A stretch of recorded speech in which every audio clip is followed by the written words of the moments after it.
Praise Lord. ഫിലിപ്പിയ ലേഖനം 4-ാം അധ്യായം അതിൻ്റെ 13-ാമത്തെ വാക്യത്തിൽ ഇങ്ങനെ പറയുന്നു, എന്നെ ശക്തനാക്കുന്നവൻ മുഖാന്തിരം ഞാൻ സകലത്തിലും മതിയായവനാകുന്നു. ഫിലിപ്പിയ ലേഖനത്തിലെ ഒരു കീ വേർഡാണ് 4-ാം അധ്യായത്തിലെ ഈ പറയപ്പെട്ട ദേവഭാഗം. പൗലോസിവിടെ പറയുകയാണ്, എന്നെ ശക്തനാക്കുന്നവൻ മുഖാന്തിരം ഞാൻ സകല കാര്യങ്ങളിലും മതിയായവനാകുന്നു. 11-ാമത്തെ വാക്യം വായിക്കുമ്പോൾ നമുക്ക് മനസ്സിലാക്കാൻ കഴിയും പൗലോസ് എന്തുകൊണ്ടാണ് ഈ ഭാഗം അവിടെ ഉദ്ധരിച്ചിരിക്കുന്നതെന്ന്. താൻ താഴ്ചയിലിരുപ്പാനും സമൃദ്ധിയിലിരുപ്പാനും വിശന്നിരിപ്പാനും അതൃപ്തനായിരിക്കാനും സമൃദ്ധിയിലിരിപ്പാനും താൻ ശീലിച്ചിരിക്കുന്നുവെന്നാണ് അവിടെ പറയുന്നത്. അങ്ങനെ ശീലിപ്പിപ്പാൻ എന്നെ ശക്തനാക്കിയവൻ മുഖാന്തരം സകലത്തിലും മതിയായവനാകുന്നു. തന്നെ ആ ഒരു ക്രിയയിലൂടെ കൊണ്ടുപോകാൻ ശക്തനാക്കിയവൻ മുഖാന്തരം താൻ സകലത്തിലും മതിയായിരിക്കുന്നു എന്നാണ് ആ ഭാഗം വ്യക്തമാക്കുന്നത്.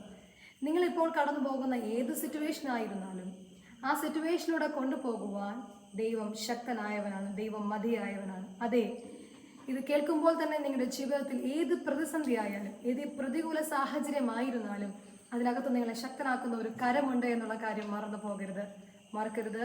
നമ്മുടെ ദിവസമാണ്. God bless you.